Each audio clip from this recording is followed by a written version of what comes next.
가혹한 10월의 비가 아스팔트 위로 쏟아져 내렸다. 도시의 네온 사인이 젖은 길 위에 번지며 현실과 비현실의 경계를 흐릿하게 만들었다. 한서연은 낡은 우산 아래에서 몸을 웅크린 채 발걸음을 재촉했다. 그녀의 낡은 신발은 이미 차가운 빗물에 흠뻑 젖어 있었고 등 뒤에서는 고된 아르바이트로 인한 피로가 무겁게 그녀를 짓눌렀다.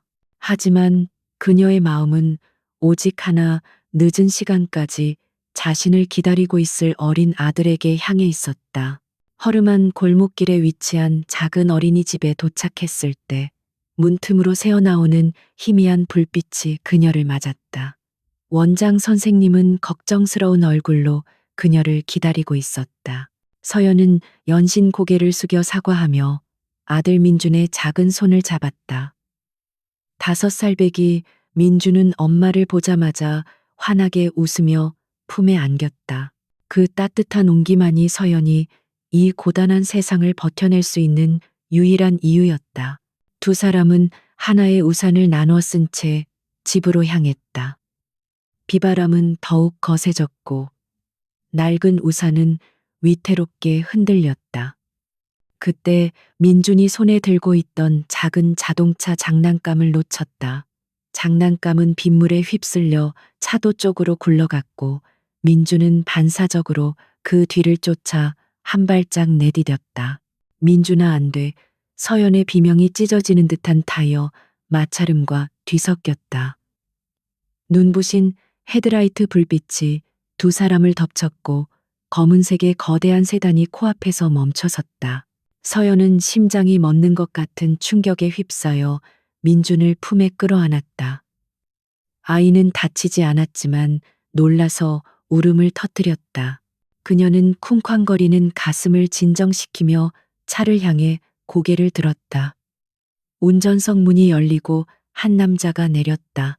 완벽하게 재단된 검은색 정장을 입은 그는 쏟아지는 비에도 조금도 흐트러짐이 없는 모습이었다. 그의 차가운 눈빛은 아무런 감정도 담고 있지 않은 채 그저 눈앞의 상황을 분석하고 있는 듯했다. 그는 강지훈이었다. 대한민국을 이끄는 JK그룹의 최연소 CEO. 그의 시간은 분과 초 단위로 계산되었고 그의 결정 하나하나에 수천억 원이 오갔다. 그런 그에게 길 위에서 벌어진 이 작은 소동은 그저 귀찮고 불필요한 시간 낭비일 뿐이었다.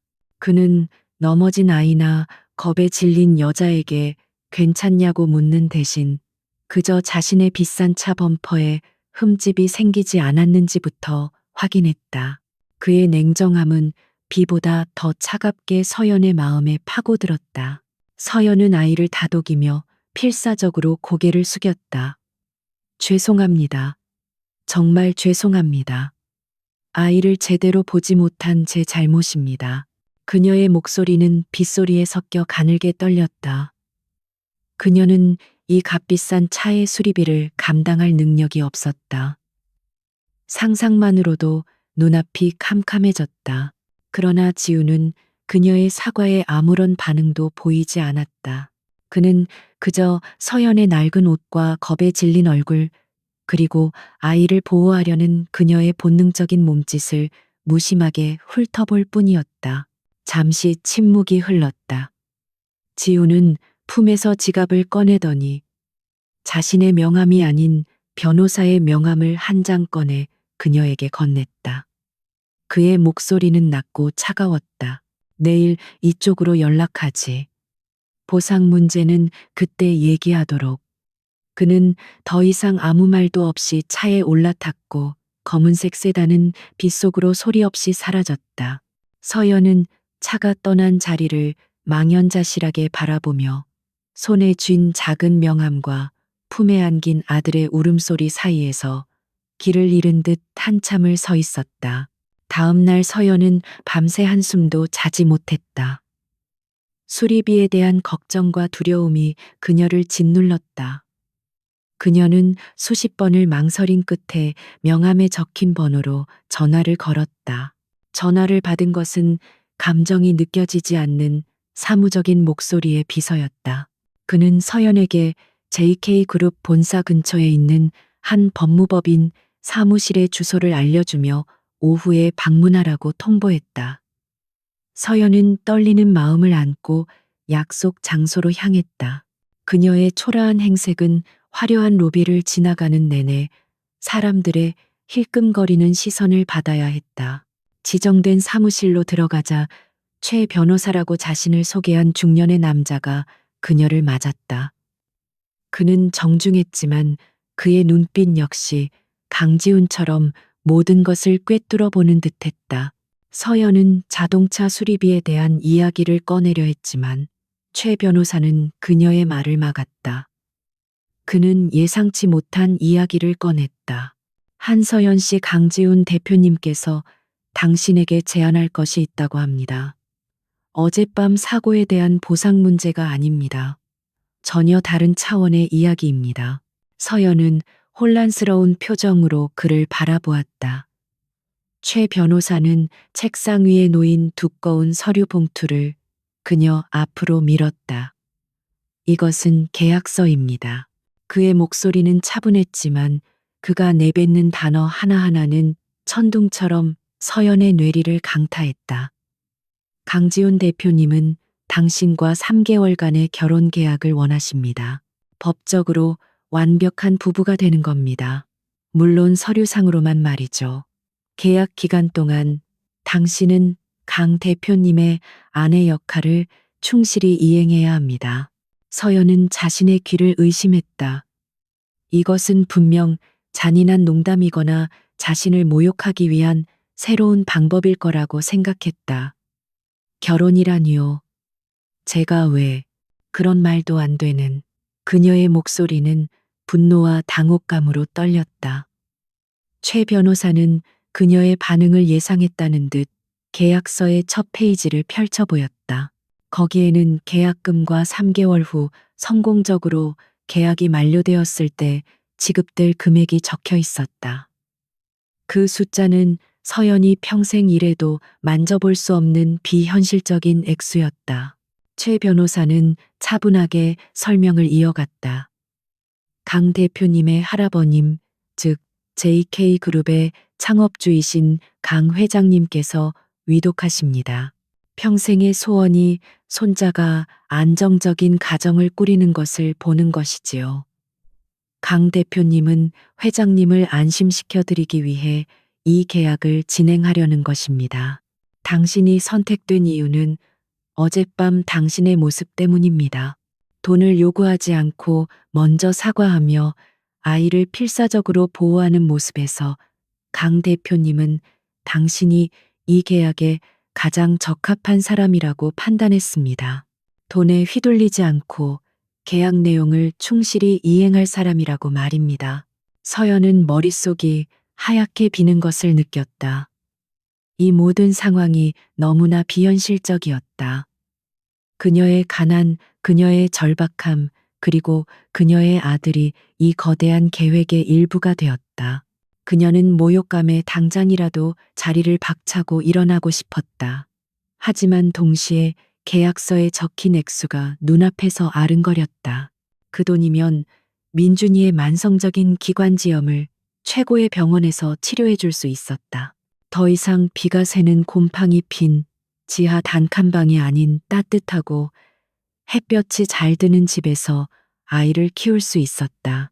최 변호사는 그녀의 내적 갈등을 지켜보며 마지막 말을 덧붙였다. 계약 기간 동안 당신과 아드님의 모든 생활은 JK그룹에서 책임질 겁니다. 최고의 환경이 제공될 것이고 계약이 끝난 후에는 이 돈으로 새로운 삶을 시작할 수 있습니다. 당신의 역할은 오직 하나 3개월 동안 완벽한 강지훈 대표의 아내가 되어주는 것뿐입니다. 감정적인 교류는 일절 금지되며 계약 내용은 절대 외부로 유출되어서는 안 됩니다. 그는 서연에게 생각할 시간을 주겠다며 내일까지 결정해서 연락을 달라고 했다. 사무실을 나온 서연의 발걸음은 천근만근 무거웠다. 차가운 도시의 공기가 그녀의 폐부를 파고들었다. 손에 들린 계약서는 단순한 종이 뭉치가 아니라 그녀의 존엄성과 아들의 미래를 맞바꾸는 저울처럼 느껴졌다. 그녀는 버스 정류장 벤치에 주저앉아 멍하니 오가는 차들을 바라보았다. 화려한 도시의 불빛 속에서 자신과 아들의 존재가 얼마나 작고 미미한지를 다시 한번 실감했다. 그날 밤 서연은 잠든 민준의 얼굴을 오랫동안 내려다보았다. 고른 숨소리를 내며 잠든 아이의 얼굴은 천사와도 같았다. 하지만 이따금씩 터져나오는 마른 기침, 소리는 그녀의 심장을 날카롭게 찔렀다. 이 아이에게 더 나은 세상을 주고 싶었다.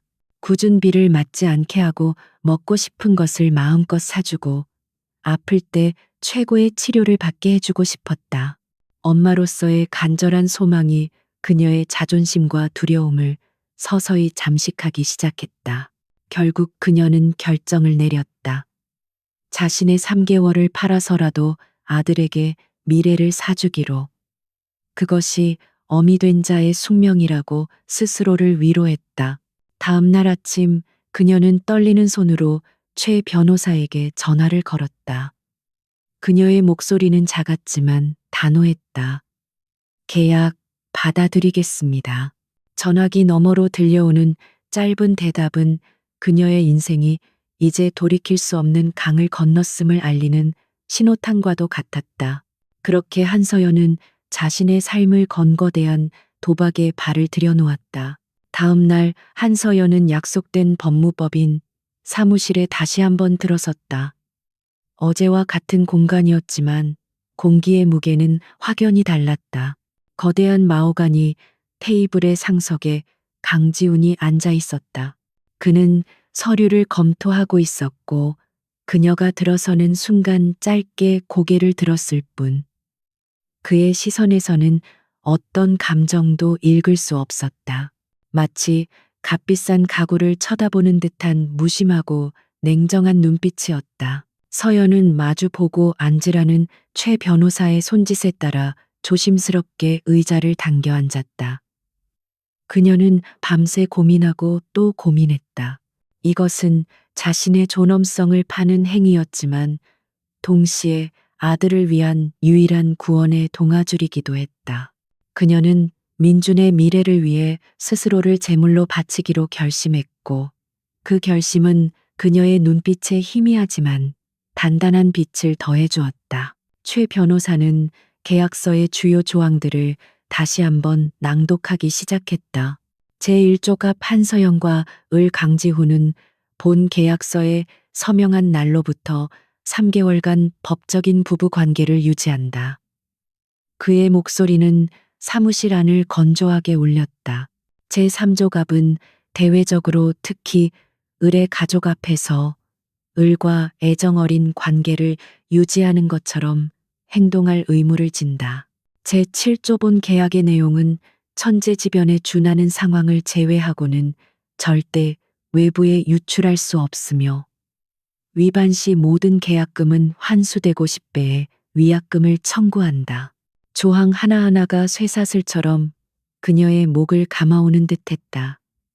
특히 애정어린 관계라는 문구는 현실과 너무나 동떨어져 있어 헛웃음이 나올 지경이었다. 서연의 시선은 맞은편의 강지훈에게 향했다. 그는 여전히 미동도 없이 서류에만 집중하고 있었다. 저 얼음 같은 남자와 어떻게 애정어린 부부 연기를 할 수 있을까? 그것은 아마도 그녀에게 주어진 가장 어려운 과제가 될 것이었다. 모든 설명이 끝나고 최 변호사는 서연 앞으로 만년필을 내밀었다. 서명하시면 됩니다. 그 순간 서연은 펜의 무게가 천근만근처럼 느껴졌다. 이 종이 위에 자신의 이름을 쓰는 순간 지난 28년간의 한서연이라는 존재는 사라지고 3개월짜리 가짜 아내만이 남게 될 터였다. 그녀는 잠시 망설였지만 이내 눈을 감았다 뜨며 민준의 얼굴을 떠올렸다. 그리고는 주저없이 자신의 이름을 써 내려갔다. 그녀의 서명이 끝나자마자 강지우는 기다렸다는 듯이 자신의 이름을 기계적이고 빠른 필체로 휘갈겼다. 그의 서명은 마치 잘 훈련된 기계가 찍어내는 것처럼 단 한치의 망설임도 없었다. 그에게 이 계약은 수많은 비즈니스 계약 중 하나에 불과하다는 사실이 명백하게 드러나는 순간이었다. 그는 서류를 최 변호사에게 넘기고 자리에서 일어났다.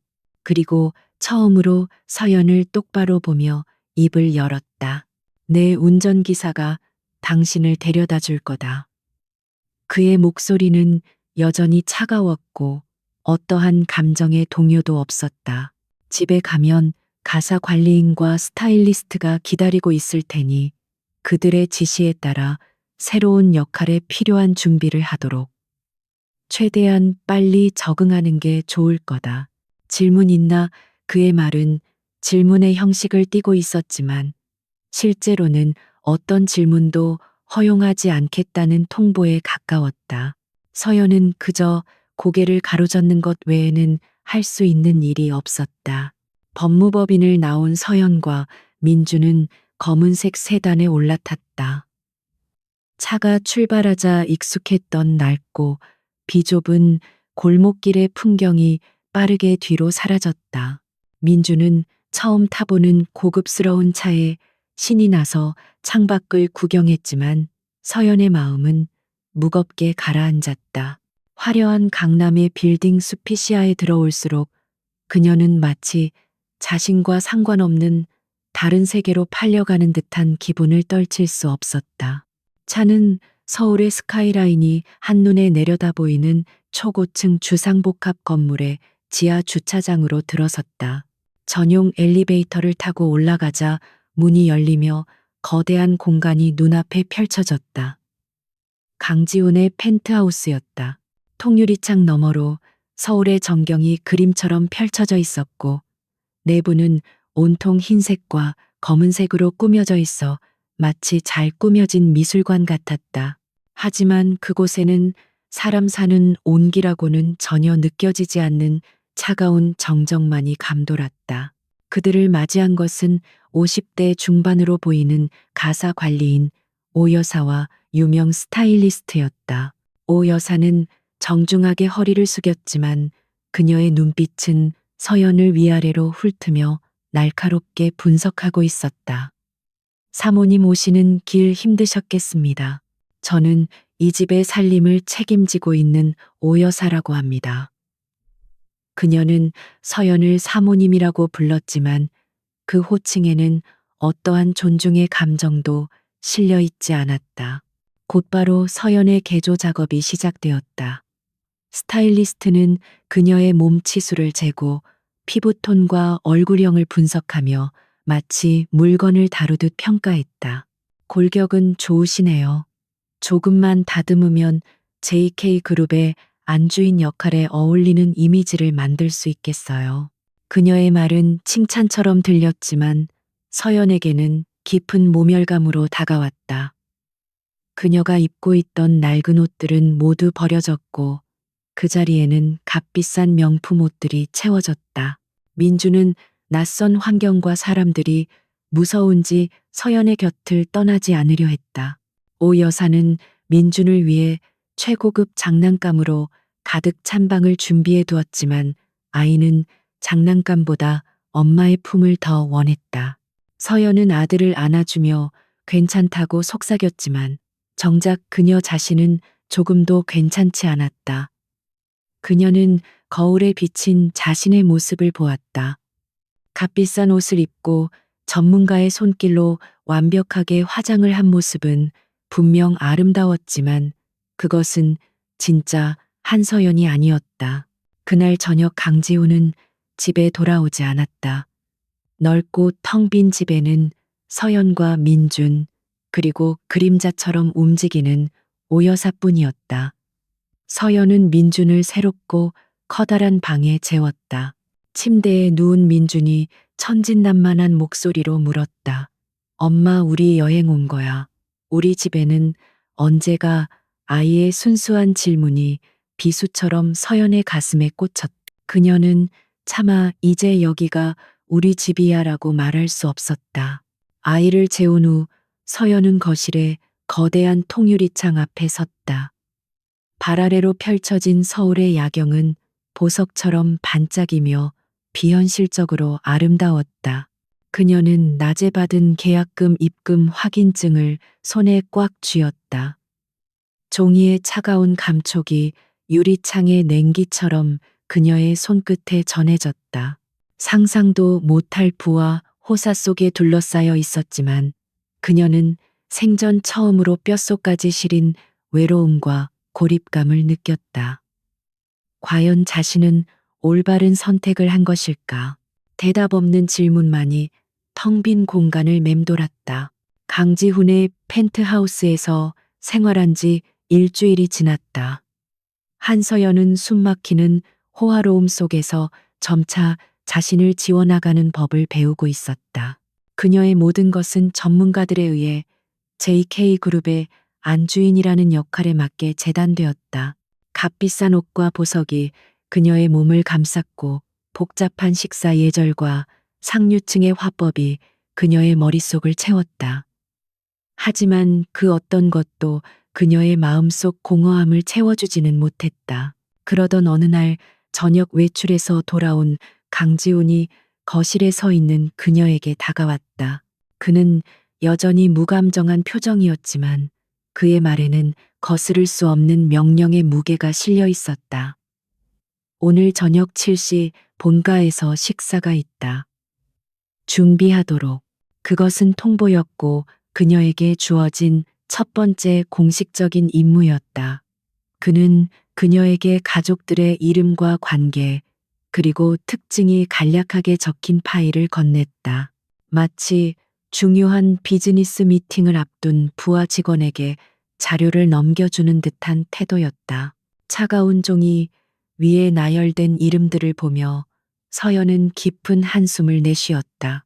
강지훈의 새어머니이자 JK그룹의 미술관 관장인 임선주 회장, 그리고 지훈과 오랫동안 정략 결혼 상대로 거론되어 온 태성그룹의 막내딸 오유라.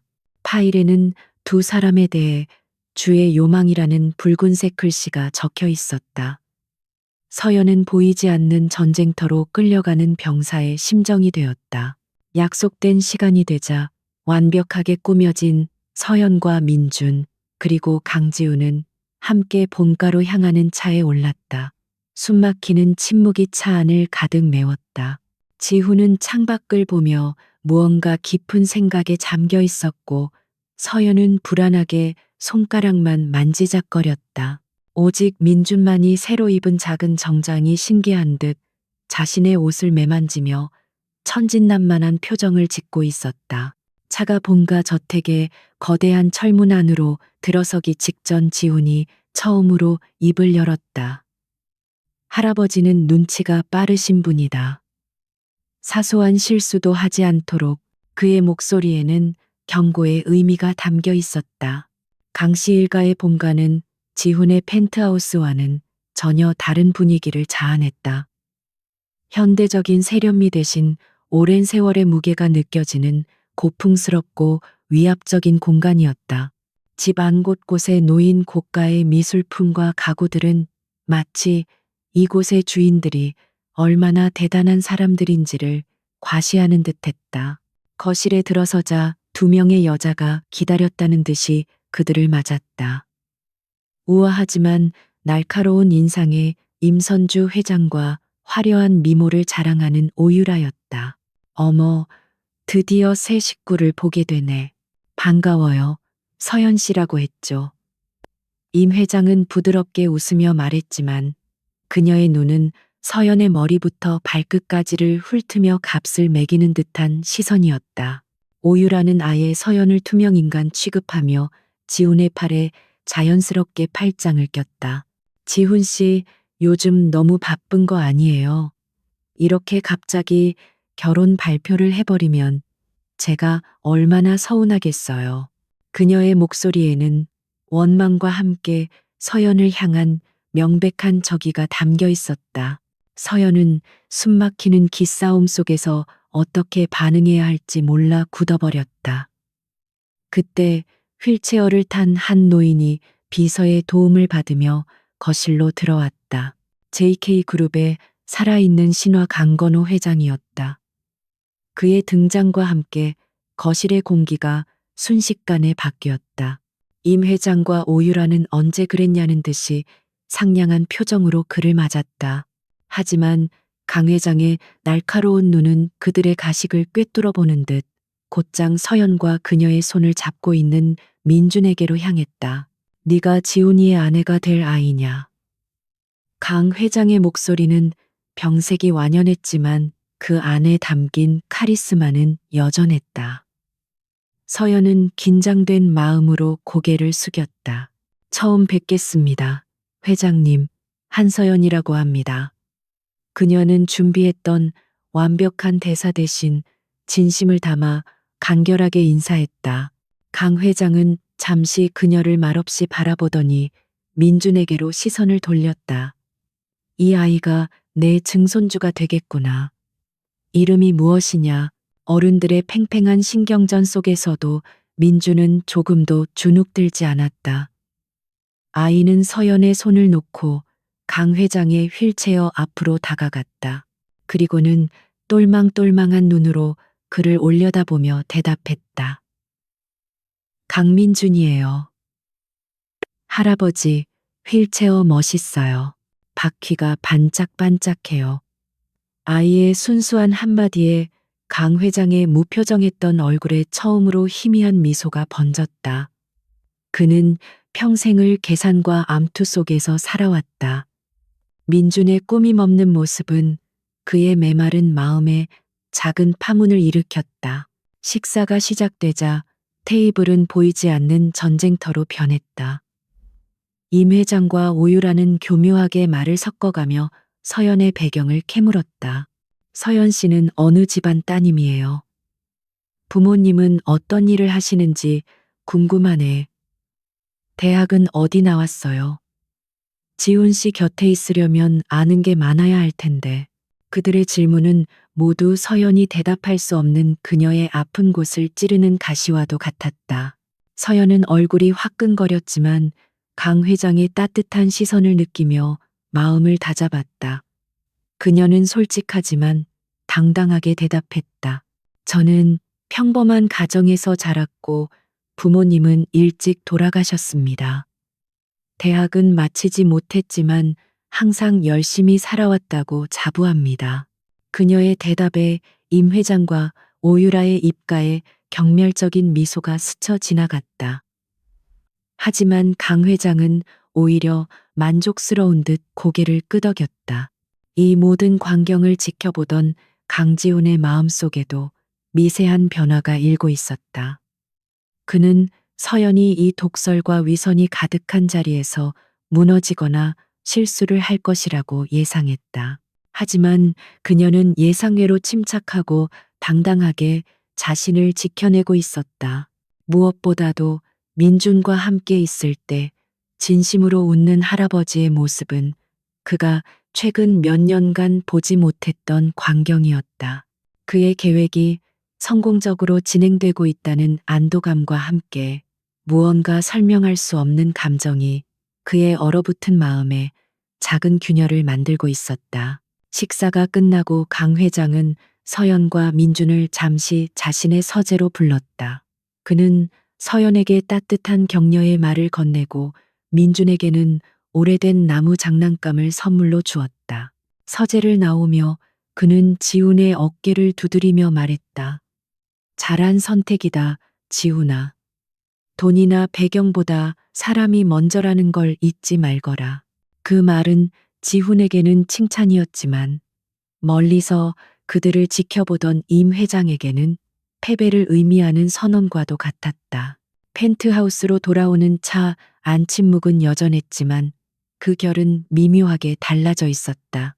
이전의 차가운 긴장감 대신 무언가 복잡하고 설명하기 어려운 공기가 두 사람 사이를 맴돌았다. 강지훈은 창밖을 보는 척하며 곁눈질로 서연을 살폈다. 피곤한 듯 눈을 감고 있는 그녀의 얼굴은 화려한 화장 아래에 깊은 고단함이 서려 있었다. 그는 오늘 처음으로 계약서의 파트너가 아닌 한서연이라는 한 여자의 다른 모습을 보았다. 그리고 그것은 그의 완벽한 계획에 포함되지 않은 아주 작은 변수였다. 본가에서의 저녁 식사 이후 강지훈과 한서연의 관계에는 눈에 보이지 않는 미세한 변화가 생겼다. 지훈은 더 이상 그녀를 투명인간 취급하지 않았고, 서연은 그의 세상에 존재하는 법을 조금씩 터득해가고 있었다. 하지만 평화는 짧았다. JK그룹이 매년 주최하는 대규모 자선 파티가 다가오면서 두 사람의 계약 관계는 다시 한번 거대한 시험대 위에 오르게 되었다. 파티 당일 서연은 수십 명의 전문가들에게 둘러싸여 인형처럼 꾸며졌다. 눈부신 다이아몬드가 세팅된 순백의 드레스는 그녀의 가녀린 몸을 감쌌고, 목에는 수억 원을 호가하는 사파이어 목걸이가 걸렸다. 거울 앞에 선 그녀는 자신의 모습이 낯설게만 느껴졌다. 이때 완벽한 턱시도 차림의 강지훈이 드레스룸으로 들어왔다. 그는 평소처럼 차가운 표정이었지만 그의 시선은 잠시 그녀에게 머물렀다. 오늘 밤 당신은 한서연이 아니다. 그가 나지막이 말했다. 당신은 JK그룹 강지훈의 아내다. 그 역할에 맞게 행동하도록. 그의 말은 차가운 비수처럼 그녀의 마음에 밝혔다. 그는 그녀의 손목을 잡고 그가 직접 준비한 다이아몬드 팔찌를 채워주었다. 그의 손길은 지극히 사무적이었지만 그 짧은 순간 스쳐 지나간 차가운 온기는 서연의 심장을 미세하게 떨리게 만들었다. 파티가 열리는 호텔 연회장에 도착하자 수십 개의 카메라 플래시가 동시에 터져 나왔다. 서연은 눈앞이 아찔해지는 것을 느꼈지만 지훈이 그녀의 허리를 단단히 감싸며 리드했다. 그는 능숙하게 기자들의 질문을 받아넘기며 그녀를 보호했다. 그의 등 뒤에 선 서연은 잠시나마 그가 든든한 방패처럼 느껴졌다. 연회장 안으로 들어서자 대한민국의 네로라 하는 재계 인사들과 유명인들이 모두 모여 있었다. 그들의 호기심 어린 시선과 나지막한 수군거림이 서연을 향했다. 지훈은 비즈니스 파트너들에게 서연을 제 아내입니다. 라고 소개했다. 서연은 훈련받은 대로 우아하게 미소를 지으며 고개를 숙였다. 모든 것이 완벽한 연극처럼 흘러갔다. 하지만 서연은 알고 있었다. 이 화려한 무대 어딘가에 자신을 겨누고 있는 날카로운 칼날이 숨겨져 있다는 것을. 아니나 다를까 임선주 회장과 오유라가 여왕처럼 등장해 그들 쪽으로 다가왔다. 두 사람의 얼굴에는 자신만만한 미소가 걸려 있었다. 그들은 잠시 서연과 가식적인 인사를 나눈 뒤 다른 손님들과 어울리는 척하며 멀어졌다. 잠시 후 오유라가 와인잔을 든 채 서연의 근처를 맴돌기 시작했다. 그녀는 사람들 사이를 비집고 지나가는 척하며 보란 듯이 젊은 웨이터와 부딪혔다. 웨이터의 손에 들려있던 쟁반이 기울어지며 붉은 와인이 그대로 서연의 순백 드레스 위로 쏟아졌다. 어머나 오유라의 과장된 비명과 함께 모든 사람들의 시선이 집중되었다. 순식간에 벌어진 일이었다. 붉은 와인 자국은 마치 피처럼 하얀 드레스 위로 흉측하게 번져나갔다. 몇몇 손님들 사이에서는 작은 웃음소리가 터져나왔다. 당황한 어린 웨이터는 얼굴이 새하얗게 질려 어쩔 줄 몰라 했다. 서연을 향한 동정과 조롱의 시선이 사방에서 쏟아졌다. 이것이 바로 그들이 준비한 함정이었다. 공개적인 망신을 주어 그녀를 이 상류층 세계에서 완전히 끌어내리려는 비열한 계획. 하지만 서연은 그들의 예상대로 무너지지 않았다. 그녀는 잠시 놀랐지만 이내 침착함을 되찾았다. 그녀는 먼저 벌벌 떨고 있는 웨이터에게 다가가 부드러운 목소리로 말했다. 괜찮아요. 일부러 그런 것도 아닌데 너무 걱정하지 말아요. 그녀의 따뜻한 말에 웨이터는 감격한 듯 고개를 숙였다. 이 예상치 못한 행동에 연회장의 분위기가 미묘하게 바뀌었다. 그때 임 회장이 기다렸다는 듯이 다가와 걱정스러운 척하며 말했다. 어머 이를 어쩌나. 서연 씨 이런 자리가 처음이라 많이 놀랐겠어요. 익숙하지 않은 환경에서는 이런 실수를 하기 마련이죠. 그녀의 말은 위로를 가장한 독설이었다. 그녀는 서연을 세상 물정 모르는 촌스러운 여자로 몰아가려 했다. 그녀의 말을 신호탄으로 한 기자가 날카로운 질문을 던졌다. 강지훈 대표님의 부인 되시는 분의 출신에 대해 소문이 많습니다. 이처럼 화려한 세계에 적응하는 것이 힘들지는 않으신지요? 모든 이목이 다시 서연에게 집중되었다. 이것이 바로 그들의 결정타였다. 그러나 서연은 당황하지 않고 오히려 차분한 미소를 지으며 기자를 바라보았다. 제 과거는 비밀이 아니며 부끄러운 것도 아닙니다. 그녀의 목소리는 작았지만 단호했다. 저는 제 두 손으로 열심히 일하며 살아왔습니다. 그 시간들은 저에게 성실함과 진심의 가치를 가르쳐 주었습니다. 그리고 저는 그 가치들이 어떤 세상에서든 가장 중요하다고 믿습니다. 그녀의 진솔하고 당당한 대답에 연회장 안에는 잠시 정적이 흘렀다. 그녀를 비웃던 사람들은 순간 말을 잃었고 임 회장과 오유라의 얼굴은 굳어졌다. 그들의 계획은 완전히 빗나갔다. 서연을 망신 주려던 함정은 오히려 그녀의 품격과 내면의 강인함을 증명하는 무대가 되어버렸다. 그때 재계에서 존경받는 원로 여성 기업인이 박수를 치며 서연에게 다가왔다. 아주 멋진 대답이군요.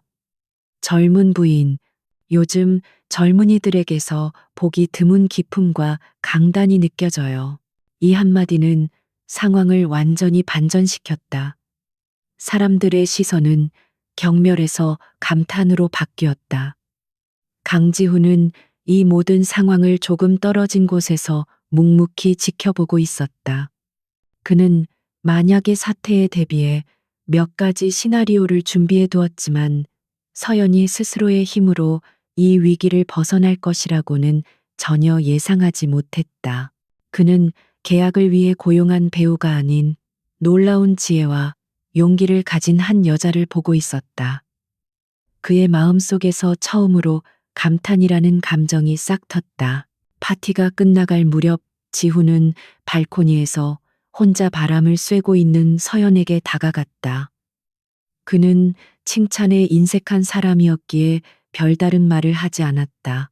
대신 자신의 턱시도 주머니에서 깨끗한 손수건을 꺼내 그녀의 드레스에 묻은 와인 자국을 조심스럽게 닦아주려 했다.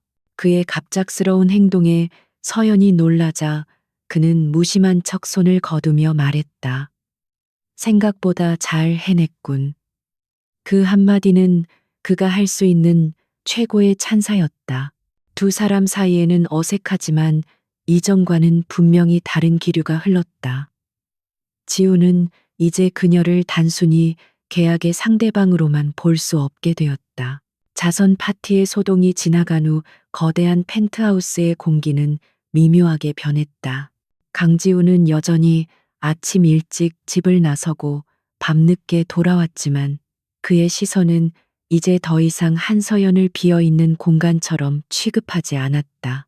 그는 서재에서 일하는 척하며 거실에서 들려오는 서연과 민준의 나지막한 대화 소리에 귀를 기울였고 텅 빈 식탁 위에 놓인 소박한 가정식 냄새에 자신도 모르게 발걸음을 멈추곤 했다. 서연은 점차 이 낯선 공간에 자신만의 작은 영역을 만들어가고 있었다. 그녀는 광활한 거실 한편에 민준을 위한 작은 놀이 공간을 꾸몄고 차가운 대리석 주방에서는 따뜻한 음식 냄새가 피어오르기 시작했다. 그녀는 강지훈을 위해 무언가를 하지는 않았지만 그녀와 민준이 만들어내는 소소한 삶의 흔적들은 마치 봄눈이 녹듯 얼음 같던 저택의 분위기를 서서히 바꾸고 있었다. 지호는 이 변화가 성가시면서도 한편으로는 낯선 편안함을 느끼는 스스로에게 놀랐다. 한편 파티에서 완벽하게 패배한 임선주 회장과 오유라는 분노에 휩싸여 있었다. 그들은 자신들의 우아한 살롱에 앉아 마치 독을 품은 뱀처럼 다음 계략을 꾸미고 있었다. 그 아이 생각보다 만만치 않아. 임 회장이 찻잔을 내려놓으며 차갑게 말했다. 연기력이 아주 뛰어나더군. 하지만 연기로는 감출 수 없는 과거가 분명히 있을 거야. 사람을 붙여 그 아이의 모든 것을 알아내. 특히 그 아이 아버지에 대해서 말이야. 그녀의 눈빛은 서늘하게 빛나고 있었다. 그날 밤 지우는 중요한 해외 계약건으로 인해 자신의 서재에서 밤늦게까지 서류와 씨름하고 있었다. 평소 같았으면 완벽한 정적 속에서 일에만 몰두했을 테지만 어쩐지 오늘은 집중이 잘 되지 않았다. 그때 서재 문을 다급하게 두드리는 소리가 들렸다. 문을 열자 창백하게 질린 얼굴의 서연이 서 있었다. 그녀의 목소리는 공포에 질려 심하게 떨리고 있었다. 도와주세요. 민준이가 숨을 제대로 못 쉬어요. 지우는 순간 미간을 찌푸렸다.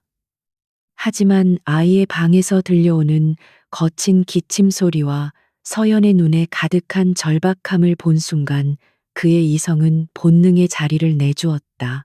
그는 즉시 운전기사를 부르거나 병원에 연락하는 대신 직접 아이의 방으로 달려갔다. 민주는 침대 위에서 작은 몸을 웅크린 채 가쁜 숨을 몰아쉬고 있었다. 아이의 얼굴은 열기로 붉게 달아올라 있었다. 지병인 기관지염이 심해진 것이었다. 그의 머릿속을 지배하던 모든 계산과 규칙들이 한순간에 사라졌다. 뭘 하고 있어 당장 가야지. 그는 겉옷을 챙길 겨를도 없이 아이를 담요로 감싸 안았다. 그리고는 넋이 나간 채 서 있는 서연의 팔을 잡아 끌며 주차장으로 향했다. 차가운 밤 공기를 가르며 그의 차는 총알처럼 병원을 향해 질주했다. 옆자리에 앉은 서연은 아들의 작은 손을 잡고 하염없이 눈물만 흘리고 있었다. 지우는 말없이 운전대를 굳게 잡은 채 곁눈질로 그녀의 모습을 살폈다. JK그룹의 이름은 병원 시스템을 일사천리로 움직이게 했다. 민주는 곧바로 VIP 응급실로 옮겨져 최고의 의료진에게 치료를 받기 시작했다. 응급실 앞 복도 차가운 의자에 나란히 앉아 있는 두 사람 사이에는 무거운 침묵이 흘렀다. 서연은 자신의 탓이라며 자책하며 어깨를 떨었다. 그때 지훈이 말없이 자리를 뜨더니 잠시 후 따뜻한 커피 두 잔을 들고 돌아왔다. 그는 한 잔을 그녀의 손에 쥐어주었다. 괜찮을 거다. 대한민국 최고의 병원이니까.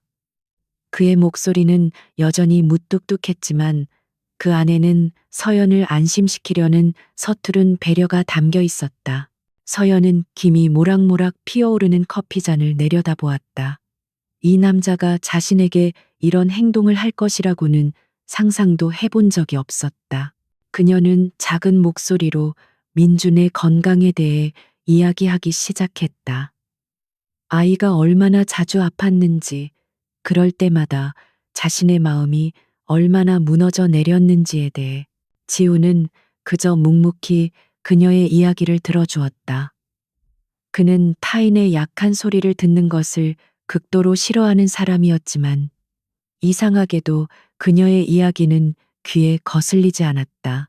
오히려 그의 마음속 깊은 곳에 묻어두었던 어린 시절의 희미한 기억이 떠올랐다. 넓고 텅 빈 집에서 홀로 열병을 앓았던 기억. 아무도 찾아오지 않았던 외로운 밤.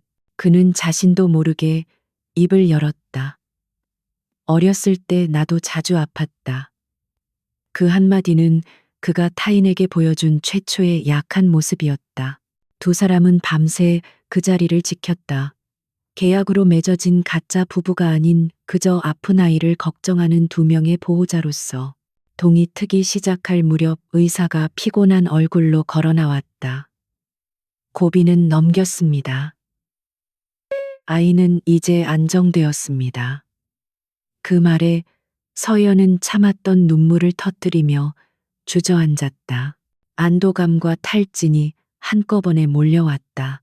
지우는 말없이 그녀의 곁에 서서 그녀가 기댈 수 있도록 자신의 어깨를 내어주었다. 잠든 민준의 병실, 창문 너머로 새벽의 여명이 밝아오고 있었다. 지우는 곤히 잠든 아이의 얼굴과 그 옆에서 지쳐 잠든 서연의 모습을 번갈아 바라보았다. 지난 몇 시간 동안 그는 완전히 다른 세계를 경험했다. 그의 인생에서 처음으로 그는 돈이나 권력이 아닌 한 사람의 생명과 그를 향한 절박한 사랑을 마주했다. 그의 완벽하게 통제된 세상에 한서연과 강민준이라는 예측 불가능한 변수가 깊숙이 들어와 있었다. 그의 심장을 둘러싸고 있던 두꺼운 얼음벽에 지워지지 않을 선명한 균열이 생겨나고 있었다. 민준이 퇴원한 후 펜트하우스에는 이전에는 상상할 수 없었던 평온함이 깃들었다. 병원에서의 밤은 강지훈과 한서연 사이에 놓여있던 투명한 벽을 허물어뜨렸다. 지훈은 더 이상 서연을 계약의 일부로만 대하지 않았고 서연 역시 그의 차가운 표정 뒤에 숨겨진 인간적인 모습을 발견했다. 두 사람은 저녁 식사 후 거실에서 각자 책을 읽거나 민준의 재롱을 보며 말없이 미소를 공유하는 시간을 갖기도 했다. 하지만 그 평화는 폭풍 전의 고요함에 불과했다. JK그룹 미술관 임선주 회장의 집무실에는 어두운 그림자가 드리워져 있었다. 그녀는 사설 탐정이 건넨 보고서를 읽으며 만족스러운 미소를 지었다. 보고서에는 한서연의 비참했던 과거와 함께 민준의 친부에 대한 모든 정보가 담겨 있었다. 그의 이름은 김동철. 도박 빚에 쫓기며 살아가는 삼류 건달이었다. 찾아내. 내가 그에게 거부할 수 없는 제안을 하지. 임 회장의 목소리는 뱀처럼 차가웠다. 어느 맑은 오후 서연은 오랜만에 민준을 데리고 펜트하우스 근처의 한적한 공원으로 나섰다. 잠시나마 갑갑한 일상에서 벗어나 아들에게 평범한 시간을 선물하고 싶었다. 민준은 신나게 비둘기를 쫓아다녔고 서연은 벤치에 앉아 그 모습을 따뜻한 눈으로 바라보았다. 그때 등 뒤에서 느껴지는 불쾌한 시선에 그녀는 온몸에 털이 곤두서는 것을 느꼈다. 고개를 돌린 순간 그녀의 시간은 그대로 멈춰버렸다. 그곳에는 그녀가 지워버리고 싶었던 과거 악몽 그 자체인 김동철이 서 있었다. 몇 년의 세월은 그를 더 비열하고 남루하게 만들었지만 그 특유의 능글거리는 미소는 변하지 않았다. 오랜만이네 서연아, 아주 좋은 집에 사나봐. 그의 목소리를 듣는 순간 서연의 피가 차갑게 식었다. 그녀는 본능적으로 민준에게 달려가 아이를 품에 안았다. 그리고는 뒤도 돌아보지 않고 필사적으로 그곳을 빠져나왔다. 펜트하우스로 돌아온 서연은 공포에 질려 문을 걸어 잠갔다. 그녀의 몸은 사시나무처럼 떨리고 있었다. 김동철은 그녀의 인생을 망가뜨린 남자였다. 달콤한 말로 그녀를 유혹하고 그녀의 얼마 안 되는 돈까지 모두 가져가 도박으로 탕진했으며 그녀가 임신했다는 사실을 알자마자 흔적도 없이 사라졌던 남자. 그런 그가 다시 나타난 것이다. 서연은 그가 민준에게 해를 끼치거나 아이를 이용해 돈을 뜯어내려 할 것이라는 생각에 미칠 것 같았다.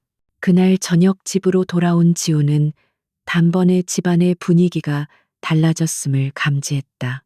서연은 애써 아무렇지 않은 척했지만 그녀의 얼굴은 창백했고 눈빛은 불안하게 흔들리고 있었다. 간신히 찾아온 평온함이 깨진 것에 그는 짜증이 났다. 그는 무심한 척 물었다. 무슨 일 있나? 서연은 차마 자신의 지저분한 과거를 그에게 드러낼 수 없었다. 아니요. 아무 일도 없어요. 그냥 좀 피곤해서요. 그녀의 거짓말에 지훈의 미간이 좁혀졌다. 김동철의 접근은 집요했다. 며칠 후 그는 펜트하우스 건물 입구에서 서연을 기다리고 있었다. 얘기 좀 해, 서연아. 나도 내 아들 얼굴 볼 권리는 있는 거 아니야. 그가 서연의 팔을 거칠게 잡아 끌며 속삭였다. 돈이 좀 필요해. 네가 지금 만나는 그 남자 돈 많잖아. 조금만 도와주면 조용히 사라져 줄게. 그의 추악한 본성에 서연은 치를 떨었다. 당신 같은 사람한테는 단 한 푼도 줄 수 없어. 그리고 민준이는 당신 아들 아니야. 두 사람이 실랑이를 벌이고 있을 때 강지훈의 차가 소리 없이 다가와 멈춰섰다. 차에서 내린 그는 낯선 남자가 서연의 팔을 붙잡고 있는 광경을 목격했다. 그 순간 지훈 자신도 이해할 수 없는 차가운 분노가 머리끝까지 치밀어 올랐다. 그의 발걸음은 망설임이 없었다. 그는 성큼성큼 다가가 김동철의 손목을 낚아채 비틀었다. 김동철의 입에서 고통스러운 비명이 터져 나왔다. 지훈의 눈빛은 살얼음판처럼 차가웠다. 그는 질문하지 않았다. 그저 서연을 자신의 등 뒤로 숨기며 벌레를 보는 듯한 눈으로 김동철을 쏘아보았다. 내 아내에게서 손 떼. 그의 나지막한 목소리에는 상대방을 압도하는 위압감이 서려 있었다. 내 아내라는 단어는 계약서 상의 용어였지만 지금 이 순간만큼은 그의 진심에서 우러나온 소유의 선언처럼 들렸다. 김동철은 지훈의 기세에 눌렸지만 돈에 대한 욕심의 허세를 부렸다. 당신은 몰라서 하는 소리 같은데 내가 저 아이의 아빠라고. 그 말이 끝나기가 무섭게 지훈의 눈빛이 더욱 차갑게 변했다. 그는 손짓으로 경호원들을 불렀다. 순식프아 이식관에 나타난 경호원들이 김동철의 양팔을 붙잡아 끌고 갔다. 이거나 너희들 내가 누군지 알아. 김동철의 발악은 허공 속으로 흩어졌다. 상황이 정리되자 지훈은 굳은 얼굴로 서연을 돌아보았다. 그의 눈에는 아직 분노의 불꽃이 꺼지지 않은 채 타오르고 있었다. 그는 아무 말 없이 그녀의 손목을 잡고 펜트하우스 안으로 이끌었다. 그의 단단한 손아귀 힘에 서연은 저항할 수 없었다. 거실의 무거운 침묵 속 그는 드디어 입을 열었다. 그의 목소리는 분노로 낮게 가라앉아 있었다. 방금 그 남자 누구지? 그의 날카로운 질문이 서연의 심장에 비수처럼 꽂혔다. 과거의 문은 이제 활짝 열려버렸다. 강지훈의 차가운 질문이 거실의 무거운 공기를 갈랐다. 한서연은 더 이상 피할 곳이 없다는 것을 깨달았다. 그녀는 떨리는 입술을 열어 자신의 과거를 모두 털어놓았다. 한때 사랑이라 믿었던 남자 김동철에 대한 이야기, 그의 거짓말과 배신, 그리고 민준을 임신한 채 홀로 남겨져야 했던 절망의 시간들을. 그녀의 목소리는 담담했지만 그 안에는 깊은 상처와 수치심이 배어 있었다. 그녀는 오직 민준을 보호하고 싶다는 말로 고백을 마쳤. 지우는 팔짱을 낀 채 어떤 표정의 변화도 없이 그녀의 이야기를 들었다. 그의 침묵은 서연의 마음을 더욱 불안하게 만들었다. 그녀는 그가 자신을 더럽다고 경멸하거나 계약을 파기하겠다고 말할 것이라고 예상했다. 하지만 그의 첫 행동은 그녀의 예상을 완전히 벗어났다.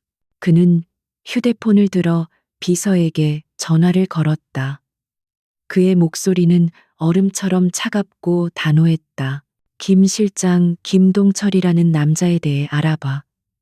그의 모든 것 빚, 주변 인물 약점까지 전부 다.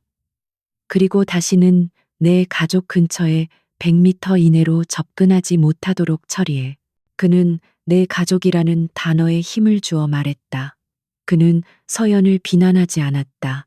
대신 그녀의 문제를 자신의 문제로 받아들이고 가장 효율적이고 확실한 방법으로 해결하기 시작했다. 그는 그녀의 과거가 아닌 그녀의 현재를 위협하는 존재를 제거하려 하고 있었다. 다음 날부터 JK그룹의 분위기는 살얼음판을 걷는 듯 팽팽했다. 강지훈이 사활을 걸고 추진하던 해외 기술 기업과의 인수합병 프로젝트에 제동이 걸리기 시작했다. 임선주 회장의 라인에 있는 이사들은 이사회에서 연이어 프로젝트의 허점을 지적하며 그의 리더십을 공격했다. 갑작스러운 자금 불일치 문제와 예상치 못한 서류 지연 사태가 터져나왔다. 모든 것이 마치 그를 겨냥해 정교하게 짜인 함정처럼 보였다. 업무 스트레스는 그의 날카로운 신경을 더욱 예민하게 만들었다. 그는 집에서도 서류 더미에 파묻혀 밤을 새우기 일쑤였다. 서연은 그런 그를 멀리서 지켜보았다. 병원에서 보았던 그의 인간적인 모습 위로 거대한 그룹을 이끌어야 하는 지도자의 고독과 무게가 겹쳐 보였다. 그녀는 그에게 동정심과 함께 미묘한 동질감을 느꼈다.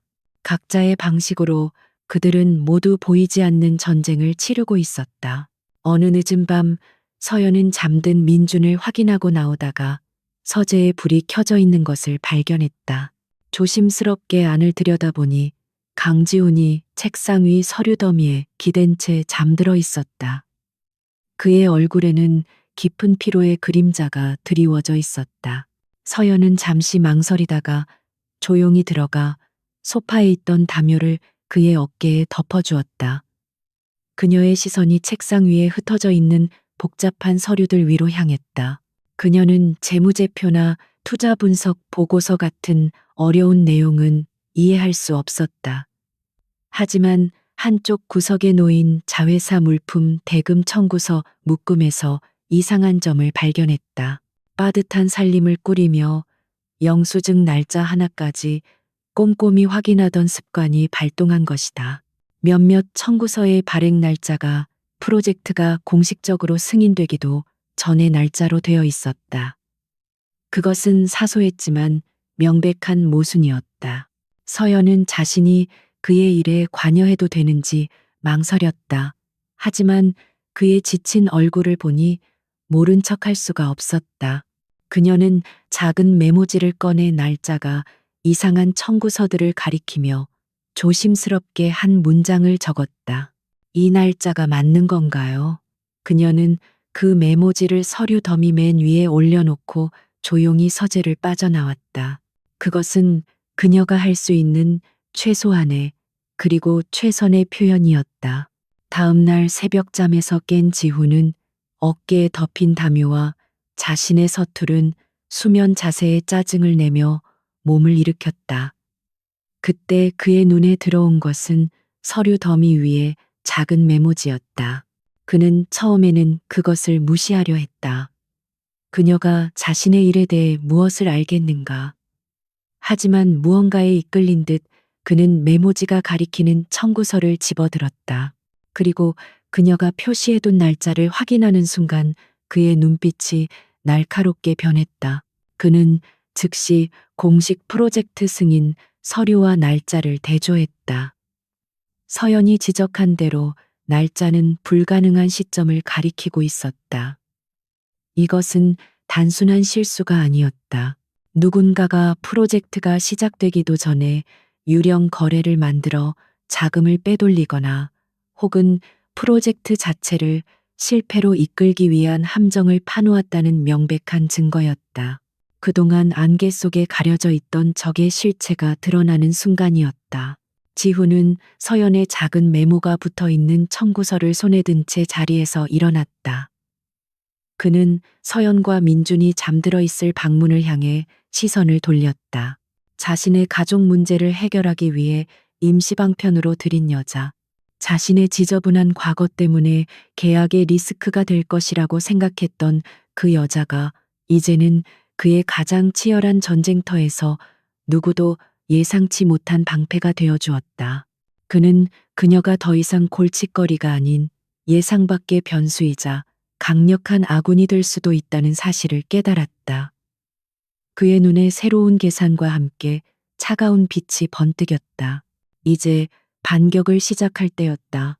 다음 날 아침 강지우는 한서연을 자신의 서재로 불렀다.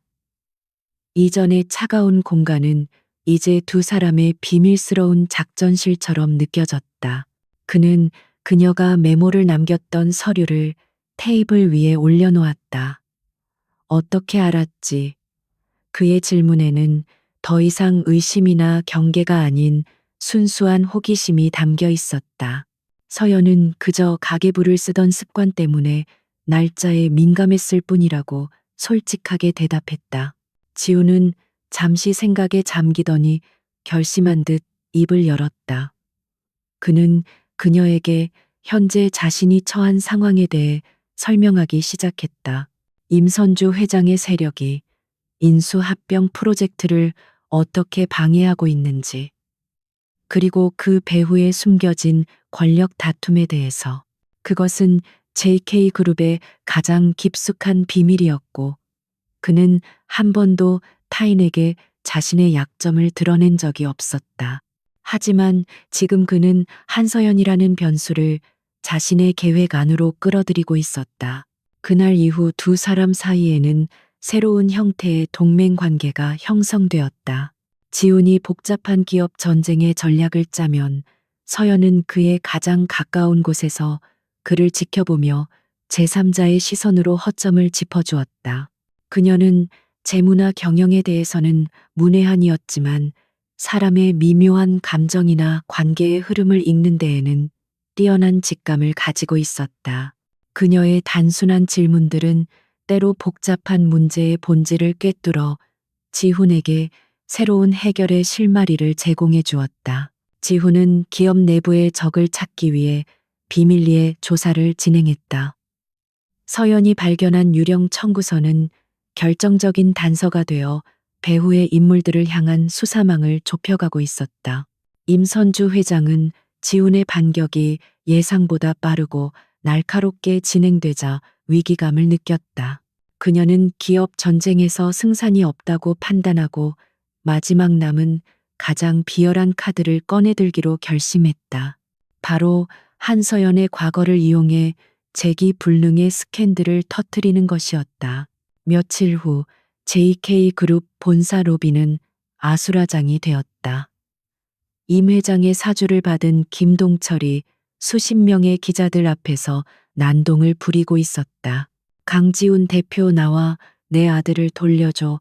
그는 자신이 민준의 친부이며 강지훈이 돈과 권력으로 자신과 아들의 사이를 갈라놓았다고 울부짖었다. 기자들은 이 자극적인 스토리에 열광하며 셔터를 눌러댔다. JK그룹의 이미지는 실시간으로 추락하고 있었다. 보고를 받은 지훈의 얼굴은 차갑게 굳었다. 그의 비서와 보안팀이 상황을 막으려 했지만 기자들 때문에 섣불리 움직일 수 없었다. 모두가 그가 이 스캔들을 어떻게 회피할지에 대해 주목하고 있었다. 그때 지훈은 모두의 예상을 깨고 직접 엘리베이터를 타고 1층 로비로 내려왔다. 그의 등장에 소란스럽던 로비는 순간 정적에 휩싸였다. 지훈은 기자들의 플래시 세례를 뚫고 김동철의 앞에 섰다. 그의 눈빛은 분노를 넘어선 차가운 경멸을 담고 있었다.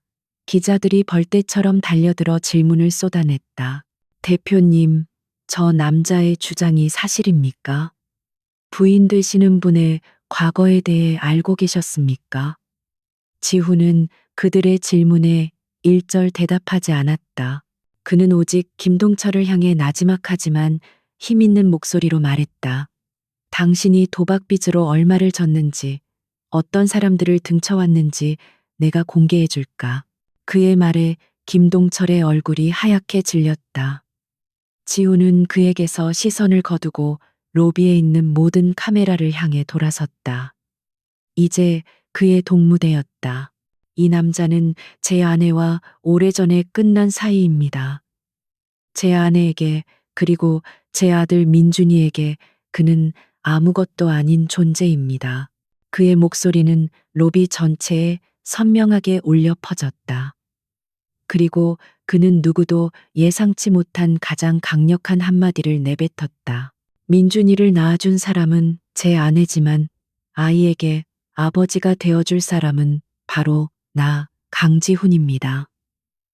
민준이는 모든 면에서 완벽한 내 아들입니다. 그는 잠시 숨을 고른 뒤 더욱 단호한 목소리로 선언했다. 제 아내와 아들은 제 가족입니다. 오늘 이후로 누구든 제 가족을 위협하는 자는 JK그룹 전체를 적으로 돌리는 것으로 간주하겠습니다. 그의 폭탄 선언에 로비는 완전히 압도되었다. 위기를 기회로 바꾼 그의 대담함과 카리스마에 모두가 넋을 잃었다. 그때 비상구 쪽에서 이 모든 광경을 숨죽여 지켜보던 서연의 눈에서 눈물이 흘러내렸다. 김 실장의 연락을 받고 한 걸음에 달려온 그녀는 자신과 아들을 위해 세상과 맞서 싸우는 그의 모습을 똑똑히 보았다. 계약 때문이 아니었다.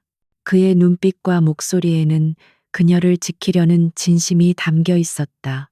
상황은 순식간에 정리되었다. 김동철은 경호원들에게 끌려나갔고 지훈의 선언은 그 어떤 스캔들보다 더 큰 화제가 되어 퍼져나갔다. 임 회장의 계획은 그녀의 의도와는 정반대로 오히려 지훈의 이미지를 더욱 견고하고 남자답게 만들어주는 결과를 낳았다. 최고 경영자실로 돌아온 지훈은 그곳에서 자신을 기다리고 있던 서연과 마주쳤다.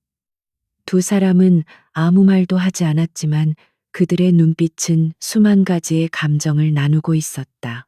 불신과 계약으로 시작된 관계는 이제 공공연한 불길 속에서 단련된 굳건한 신뢰의 방패가 되어 있었다. JK그룹 본사 최고층에 위치한 이사회 회의실. 해임안이 걸린 긴급 이사회가 열리기 전날 밤, 강지훈의 서재에는 무거운 긴장감이 감돌았다. 그는 내일 벌어질 모든 전투의 시나리오를 한서연에게 설명해 주었다. 모든 것을 걸어야 하는 그의 인생에서 가장 중요한 싸움이었다. 서연은 복잡한 경영권 다툼에 대해서는 잘 알지 못했지만 그의 눈에 서린 비장함과 결의를 읽을 수 있었다. 그녀는 말없이 일어나 그를 위해 따뜻한 차 한 잔을 가져왔다. 화려한 펜트하우스에 어울리지 않는 소박한 찻잔이었다. 저는 당신을 믿어요. 그녀의 나지막한 목소리는 그 어떤 전략적인 조언보다 더 큰 힘이 되어 그의 마음에 스며들었다. 지훈은 그녀의 손을 부드럽게 감싸 쥐었다. 계약으로 시작된 손길이었지만 이제 그 안에는 서로를 향한 굳건한 신뢰와 온기가 담겨 있었다. 결전의 날 아침이 밝았다. 지훈은 마치 갑옷을 입는 기사처럼 완벽하게 재단된 전투복 그의 정장을 입었다. 집을 나서기 전 그는 소파에서 장난감을 가지고 놀고 있는 민준과 그 곁을 지키는 서연을 바라보았다. 그는 민준을 안아 이마에 입을 맞추고 서연을 향해 말했다. 기다리고 있어. 그 짧은 한마디는 반드시 승리해서 돌아오겠다는 굳은 약속이었다. 이사회 회의실은 이미 전쟁터의 전운으로 가득 차 있었다.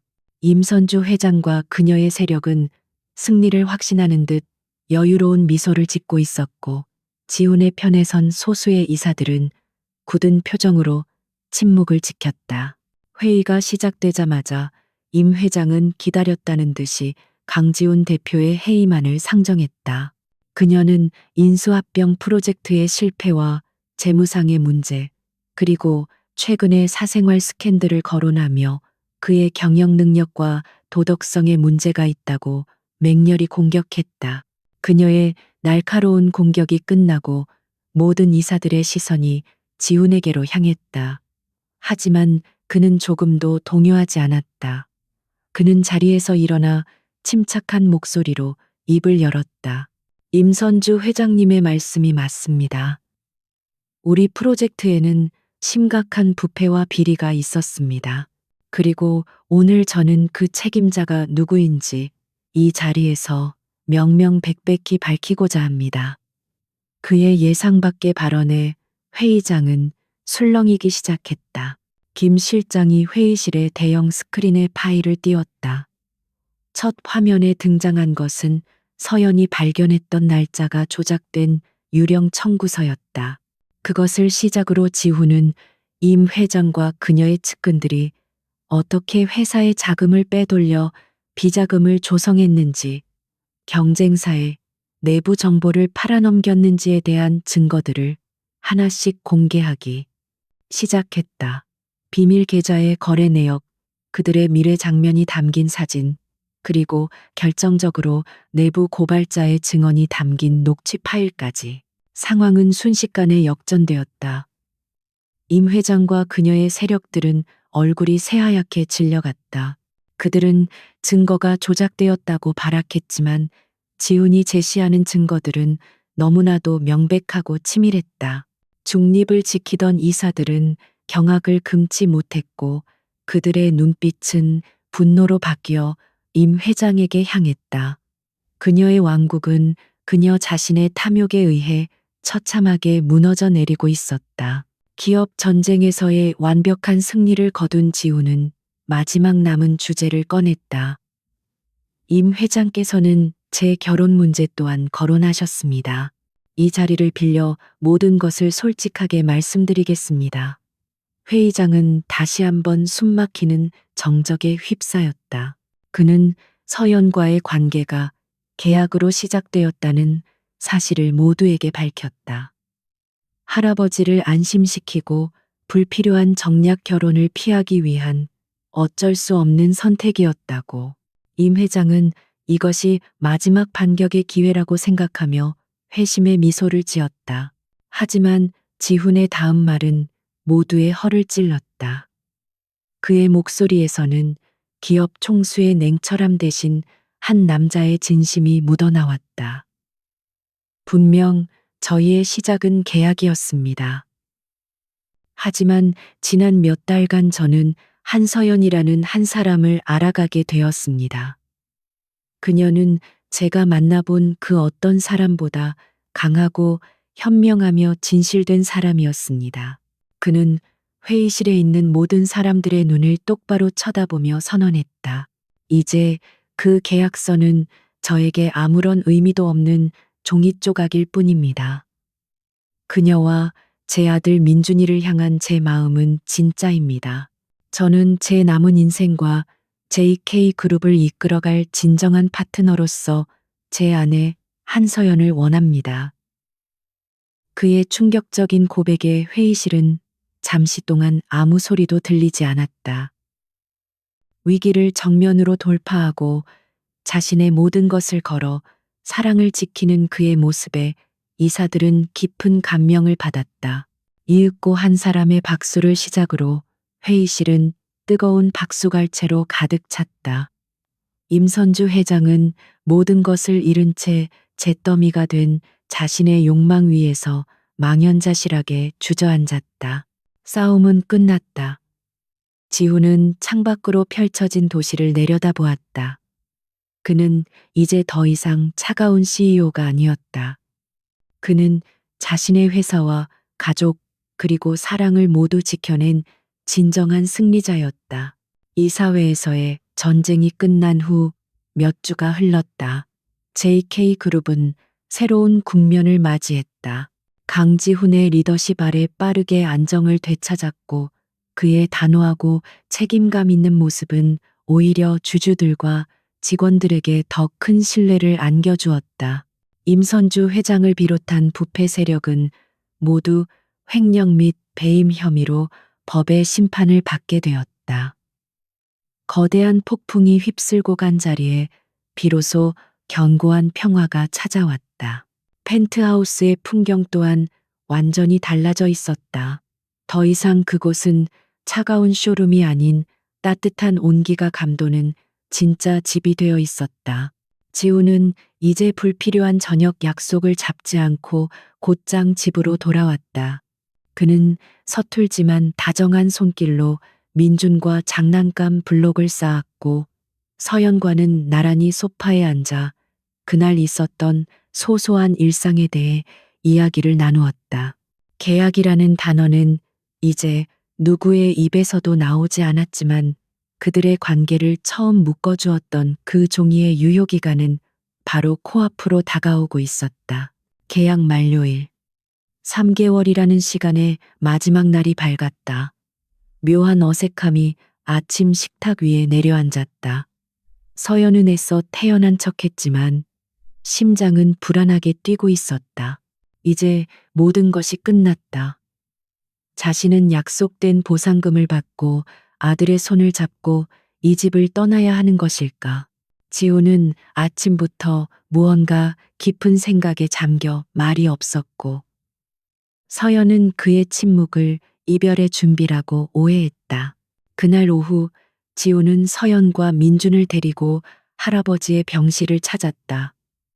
강 회장은 이전보다 혈색이 훨씬 좋아져 있었다. 그는 두 사람을 보자 환하게 웃으며 손을 맞잡았다. 내 이럴 줄 알았지. 처음부터 내게서는 진심이 느껴졌어. 그는 서연의 손을 따뜻하게 잡아주며 말했다. 이제 계약 같은 건 상관없다. 너는 처음부터 내게는 진짜 손주 며느리였어. 앞으로도 우리 지훈이와 민준이 곁에서 행복하게 살아다오. 그의 진심 어린 축복에 서연은 코끝이 찡해지는 것을 느꼈다. 저녁이 되자 지훈은 서연에게 함께 갈 곳이 있다고 말했다. 차가 도착한 곳은 화려한 레스토랑이 아닌 그들이 처음 만났던 법무법인 사무실이었다. 서연은 불안한 마음으로 그를 따라 안으로 들어섰다. 텅 빈 사무실, 그들이 처음 계약서에 서명했던 바로 그 테이블 위에 서류 봉투 하나가 놓여 있었다. 서연의 심장이 철렁 내려앉았다. 이별 통보 혹은 마지막 정산 서류일 것이라고 생각했다. 지우는 서연을 의자에 앉히고 그녀 앞에 서류 봉투를 열었다. 그 안에서 나온 것은 3개월 전 그들이 서명했던 결혼 계약서였다. 지우는 그녀가 보는 앞에서 그 계약서 위에 붉은 잉크로 무효라는 도장을 찍었다. 그리고는 망설임 없이 계약서를 반으로 찢어버렸다. 종이가 찢어지는 소리가 두 사람의 과거를 단절시키는 것처럼 선명하게 울렸다. 우리 이야기의 이 부분은 이제 끝났어. 그는 찢어진 종이 조각을 옆으로 밀어놓고 서연의 앞에 한쪽 무릎을 꿇었다. 그의 손에는 화려하지는 않지만 그녀의 이미지처럼 맑고 우아하게 빛나는 반지가 들려 있었다. 그의 눈빛은 더 이상 차가운 CEO의 것이 아니었다. 그 안에는 한 여자를 진심으로 사랑하는 한 남자의 애틋하고 절실한 마음이 담겨 있었다. 내 텅 비어있던 삶에 당신과 민준이가 들어왔어. 당신은 나에게 다시 감정을 느끼는 법을 가르쳐 주었고 웃는 법을 알려주었지. 그의 목소리는 살짝 떨리고 있었다. 이제 당신과 민준이가 없는 내 미래는 상상할 수도 없어. 한서연 나와 결혼해 주겠어. 계약도 조건도 없는 평생을 함께 하자는 진짜 청혼이야. 그의 진심 어린 고백에 서연의 눈에서 뜨거운 눈물이 흘러내렸다. 그녀는 고개를 끄덕이며 세상에서 가장 행복한 목소리로 대답했다. 네, 그럴게요. 지훈은 그녀의 손가락에 반지를 끼워주고 그녀를 일으켜 품에 안았다. 두 사람의 입술은 모든 거짓과 오해가 사라진 자리에서 비로소 진정한 사랑으로 하나가 되었다. 1년 후 따스한 햇살이 쏟아지는 정원에서 작은 파티가 열리고 있었다. 6번째 생일을 맞은 민준이의 웃음소리가 활기차게 울려 퍼졌다. 아빠 더 빨리요. 민주는 이제 자연스럽게 지훈을 아빠라고 불렀고, 지훈은 세상에서 가장 다정한 미소를 지으며 아이와 함께 공을 찼다. 서연은 그 모습을 행복하게 바라보며 작은 디자인 회사를 운영하며 자신의 꿈을 펼쳐나가고 있었다. 차가운 계약으로 시작되었던 가난한 싱글맘과 냉정한 재벌 CEO의 이야기. 그들은 서로의 상처를 보듬고 서로의 세상에 스며들어 마침내 진짜 가족이 되었다. 지훈이 잠시 숨을 고르기 위해 다가와 서연의 허리를 감싸 안았다. 세 사람은 함께 푸른 하늘을 바라보았다. 그들의 머리 위로 계약이 아닌 사랑으로 채워진 눈부신 미래가 펼쳐지고 있었다.